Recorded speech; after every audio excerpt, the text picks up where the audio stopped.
nothing but a G thing. It ain't nothing but a G thing. Different conversations with different generations. Well, you gotta keep it G, man. It ain't nothing but a G thing. It ain't nothing but a G thing. Different conversations with different generations. You gotta keep it G, man. Wes, and though, yeah, we tapped in, baby. We tapped in with who? The Generation Conversation, man. Y'all need to be a part of the convo, you heard me? Hey, look, shout out G2 Beats.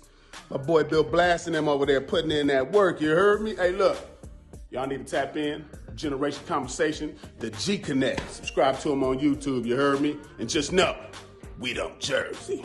Man, it's your boy Billiano the Dono, everybody's favorite African Americano, and I'm tapping in here with G Connect, where different generations have real conversations. Make sure y'all tune in. Man. It's your boy Swamp. We from South Carolina, Swamp Town shit. Tapping in with G Connect, where different generations have real conversation. It's First Lady Flames, Richmond's own. Tapping in with G Connect. What it do, folks? We back continuing the conversation with J2. I hope you enjoy the content. Let's get it.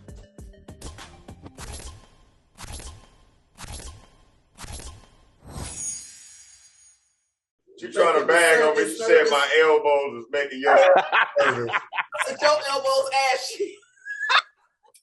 I'm crying. Got the ashy Larry syndrome going on over here. We better now? Yeah, we good.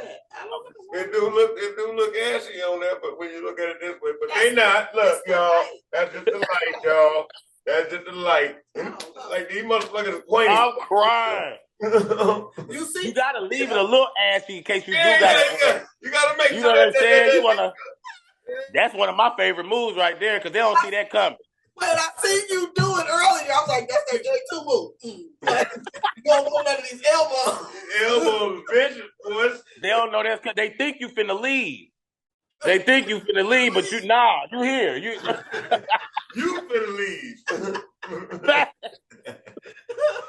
Oh man. All right. What's one thing you wish you know when you begin your career? I wish I would have knew how to rhyme, y'all. Like, I didn't know that rhyming was such a, and now I teach it. You know what I'm saying? Like, when I'm talking to the younger battlers, I force them to start rhyming more than one syllable because it has so much of an impact. And I didn't know that. I thought as long as I'm rhyming at least one syllable, I'm good. You know what I mean? Like, it rhymes, but not realizing if you rhyme in like 3 or 4 or 5 more syllables, not only do the professionals notice it because we can hear it. You know what I mean? Because like now my ear is trained to hear it. I can hear when somebody's not rhyming well. But it also sounds so much better to the consumer, even if they don't know it. Even if they don't know it. Like for instance, Mike P. The Hadouken bar was okay by itself, but with the rhyme scheme he had building up to it, and Hadouken, now it's crazy. You know what I'm saying? Like, it makes it so much more crazy. And then I started watching some of my favorites, and I'm listening to him. Tay Roc does it a lot. Tay Roc will say a bunch of shit, and there might be light punches, but the rhyme scheme is so crazy that our ears are like, how is he making this sound like this? And he's still talking, and then he'll land a crazy one. So I like, if I would have known rhyming better when I first started, I probably would have been a little further now because there were probably a lot of professionals listening to me like, and he okay, but he don't even know about rhyming yet. I can hear, you know what I'm saying? Like, okay, he still ain't even made it to that level yet, so he not ready. You know what I'm saying? So you know what I mean? It was an important thing I had to learn to get better. Right. What's one of your biggest mistakes and what did you learn from it in battle rap? Biggest mistakes in battle.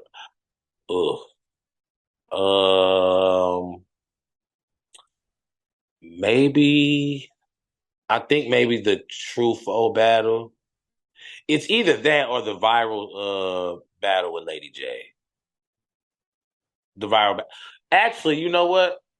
I don't. Okay, so let me ask y'all this because it's a 2-part question. So y'all familiar with my Yate battle? When they thought I shot him, I put out the belt. So I went viral for that, and it was because the battle was so disrespectful. It was a super, super, super duper disrespectful battle. After the battle, even Drake had a video saying, because he thought I shot him after the battle. I didn't shoot him or anything. Right. But everybody thought I did. So it was a lot of controversy, and a lot of people was about to shy away from me. They were about to shy away from me because they felt like I was doing it for shock factor. But that's not what actually took place. But so I kind of hate it because I feel like when I was preparing for the battle, when I found out he was going to get disrespectful, instead of just getting disrespectful in my rounds, I could have called him and said, bro, let's not do that. You know what I'm saying? Like, let's just go up here and rap. I could have did that, and that would have did away. I wouldn't have had none of that. However, I did gain a lot of fans from that too. So it's like, I guess my question is, like, would that be considered like the biggest mistake? Because it did put a bad taste in a lot of people's mouth, and I had to like overcome that. I had to like do a lot of rapping to get people back to knowing that I'm not just doing stuff for shock factor. But I did get a lot of fans from it too. Right. So is that like the mistake, or is that? I think that was a learning lesson. I don't think that was a lesson. I think that was a step in your experience of going through to learn the pros and cons of it, and you was able to maneuver through it. But the shock value, like, in my opinion, it's all shock value. I mean, I listen for bars, of course. I listen for schemes. I listen for the entendres and all that. And all that. I listen for that, but that's what I started out listening for. You feel me? And once, okay, you're good. You know how to rap. Okay, now give me something else. So this is when the something else comes involved. And like at one point, I ain't gonna say you my guy, but he's my guy. I ain't gonna say he's my guy, but I used to dislike a certain battle rapper because of his shock value. I'm from Los Angeles. And I ain't gonna say that individual's name, but that individual's shock value was so outspoken to where it I know you're talking about. Gave a West Coast bad vibe, like get naked on stage, like really, like you can't do that. You can't do that. Like actually taking a shit on stage, like hold on, what? That's different. No, I just ain't gonna say his name. If he come on my platform, we can talk about it. You know what I'm saying? Till then, I ain't gonna that. I ain't gonna. But it ain't no hate or no malice. I was still new to battle rap, or I'm gonna say I was new at that time to battle rappers from the West being solidified. All I was following was New Jersey and East Coast rappers at the time because that's who was making. That's who was making waves. That's one of the big stages that I was able to watch. You gotta understand, when I started watching it, it was like the clarity, the audio. If that shit wasn't clear, I wasn't wasting my time watching it because I was anyway. So when I go to URL, the big stages where everything is crispy clear and this, that, and the third, and my favorite guy is Arsenal. He's the first battle rapper that I really got into. Out of my top 5, he's number 1 solely because he's the one that I really got into. I ain't gonna lie, I used to watch his battles just to wait for somebody to punch him in his mouth. I just knew it was gonna happen. You know what I'm saying? Yeah. Man can't be this disrespectful. Ooh, he said that. Ooh. He go crazy. He used to go bonkers. So I liked it though. Yeah, I did too. But that's what I'm saying. That's where I got into it at.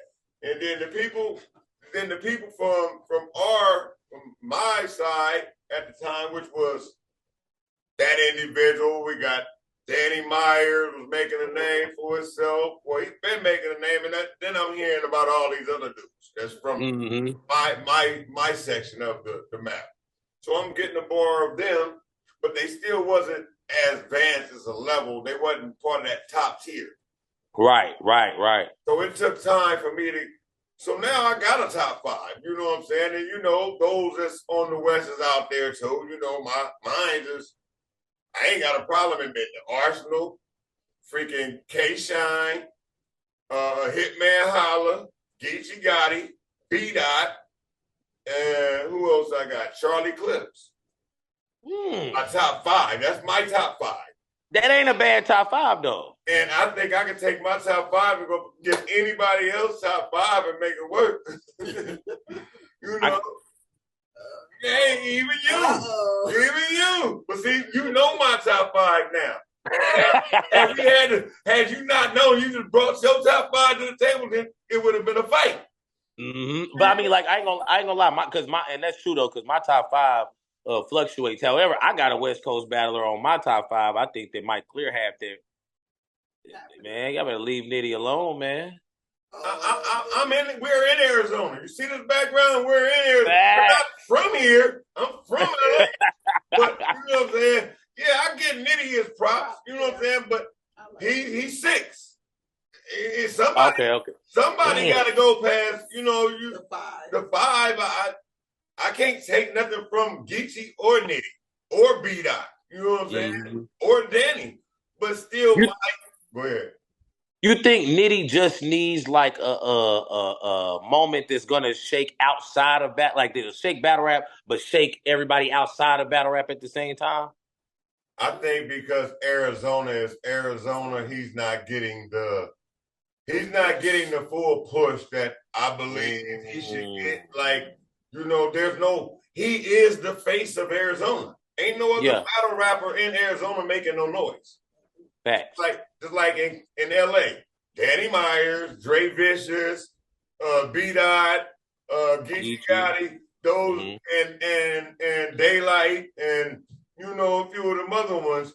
Those are the ones that's making names. But there's plenty other jewels out there like yourself, and you know what I'm saying. There's like bumpy bars and different things that ain't made it there yet, but they're coming up. They got what we got now, real name Brandon. Next. Yeah. You know, next. You got a few other people that's coming up now, like yourself. Like you say, you came out in 18. I started watching this shit in 2010, 2011. So I was watching. I didn't even know it existed.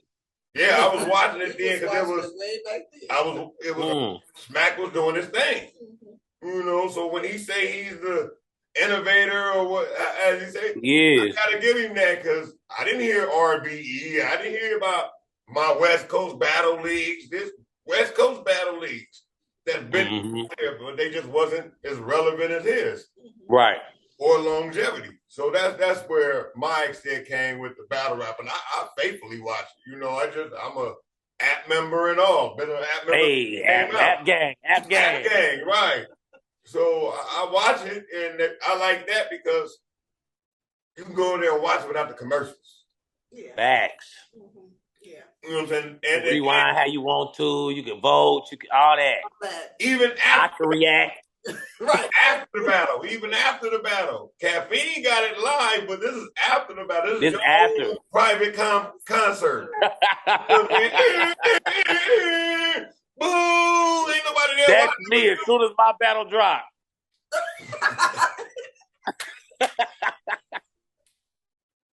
Every round. Right. As you should. Thank you for watching the conversation with J2. I hope you enjoyed the content. Only on G Connect. Where different generations have real conversations. You feel me? Make sure you get connected. It ain't nothing but a G thing. It ain't nothing but a G thing. Different conversations with different generations. Well, you gotta keep it G, man. It ain't nothing but a G thing. It ain't nothing but a G thing. Different conversations with different generations. You gotta keep it G, man.